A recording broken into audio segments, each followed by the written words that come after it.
Hi, I'm back doing an energy reading for Capricorn. Calling out Capricorn, Capricorn placement, Sun, Moon, Rising, Venus, and Jupiter. Capricorn placements, current energies as it relates to this Gemini full moon for Capricorn placements. Calling out Capricorn placements as it relates to the current energy with this Gemini full moon. Thank you. All right, we're doing 2 cards. Well, 2, 3 came out. I'm here. Only take 2, the top and the bottom. So I ain't even going to show these cards to y'all or myself, right? The top one and the bottom one. That's real specific. I'm told to put it in the middle of the deck. Man, I wonder what that was about. This is to do with Capricorn, you needing to focus. I'm hearing some Gemini, right? I did the Gemini reading before, but it could be a Gemini involved. But I'm getting like you need to focus. Like, don't. That other 2 cards was a distraction. People are like, well, that was in the middle. It was in the middle. You know what's in the middle. You know what's distracting you. If you know, you know, right? Or can you understand? So we have ascending, learning and expansion, transcending, preparing for union, new phase. Your rising, we're talking about ascending, your rising sign could be in Gemini.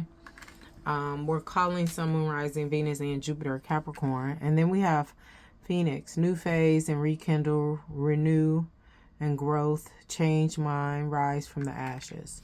Both of these are leveling up. We got ascending, rise from the ashes, Phoenix, alchemize, burn all that shit down, and reborn and rise up again. Like, it's a lot going on here, but it's also a little going on here. So what is going on? Or give us some more information. What's in between here? In the physical for Capricorn. I'm still hearing Gemini. Like, so it's a Gemini heavily involved here. Or this could be playing out or coming into awareness under this Gemini full moon that we're in.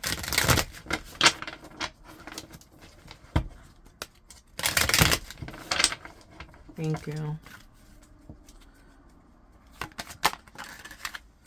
So this is in the middle. Negative self-talk, releasing pain, forgiveness, optimism, recovering, moving on. This is to do with some type of failure and heartbreak. This is additional information. We have this King of Cups. You thought something was emotionally balanced. You thought it would be the end all be all, abundance, manifestation, family, new opportunity, prosperity. And you're going to have that. And you're going to have this. Just not the way you had intended or not the way you thought, right?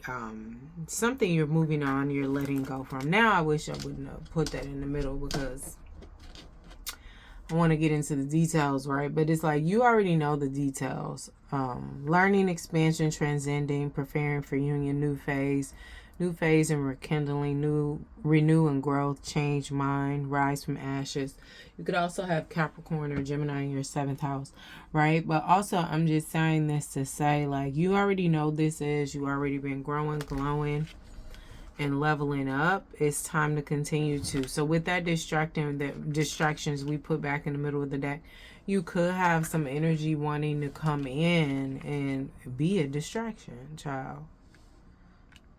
There's always something else we could be doing, but what we need to be doing is what you're doing. This is what you need to be doing. Working on yourself, preparing for expansion, transcending, evolving out of these phases.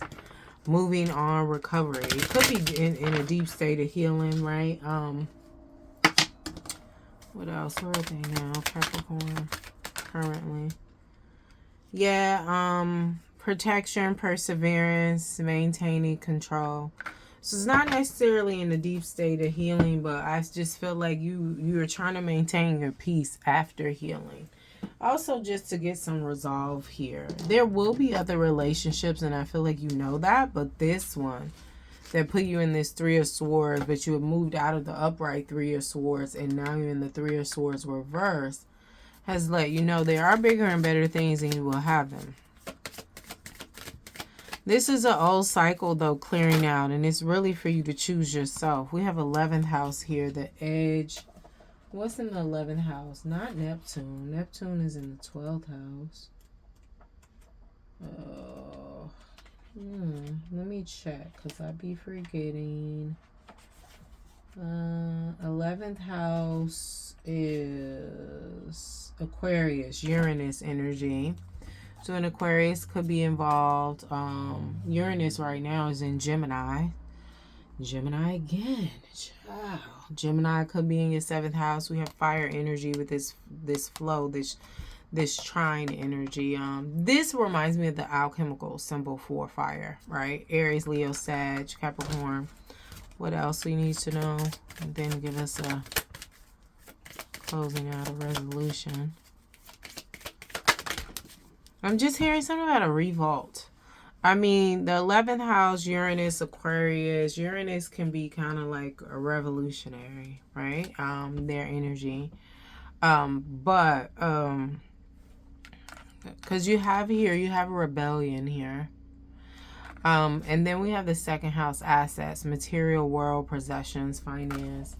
This is giving like a little bit of Taurus energy. Yeah, Taurus ruled by Venus. Now let's see.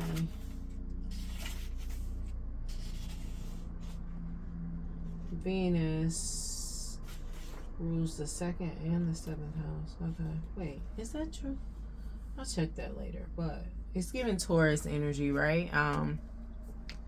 You, in terms of this 2nd house, Taurus energy, ruler Venus, assets, you're changing what you want in your 3D. Your manifestation, what you thought this was here, is not anymore. So you're changing it with the physical, the Phoenix. This rising from the ashes. You burnt this shit down. It's like, we're going to rebuild this new beginning, this abundance, this marriage, this generational wealth, this company, whatever this is, this ultimate fulfillment, new beginning. Yes, opportunities are. We're going to be rebuilding. And it's in terms of your assets and your luxuries, right? What you want in the physical. Not just assets, but even partnership. Because we got the 3 of Swords here. That's how we got here, right? All right, so we'll put all that back. All right. I need to raise this up, but I don't feel like it. Not right now.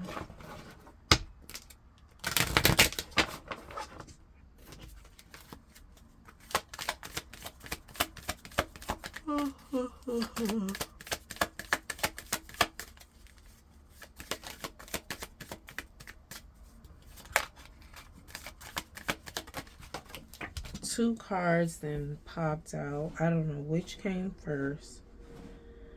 I'm having a hard time getting them off the floor. Hold on. We have Sagittarius in 7th house. And didn't I say something was in your 7th house? Anyway. 7th house is Venus and Libra. We were just talking about that. So you got Taurus and Libra out here. Relationships, material worlds, luxury, 7 equating to a 9.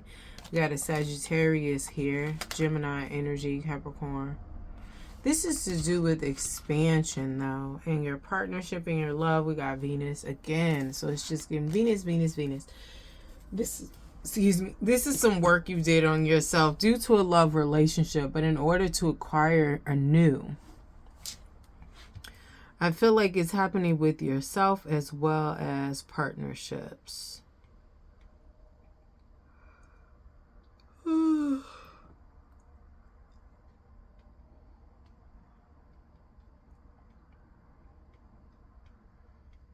Yeah, so that's what I have for you. And basically, it's just continue doing what you're doing. Don't worry about the distractions. Don't worry about the bullshit. Focus on this pinnacle. I'm hearing the big payback, this luxury, these assets.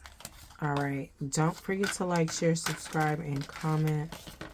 I have some specials going on with different products and services I offer, including tarot and oracle readings. The links for that will be in the description box below.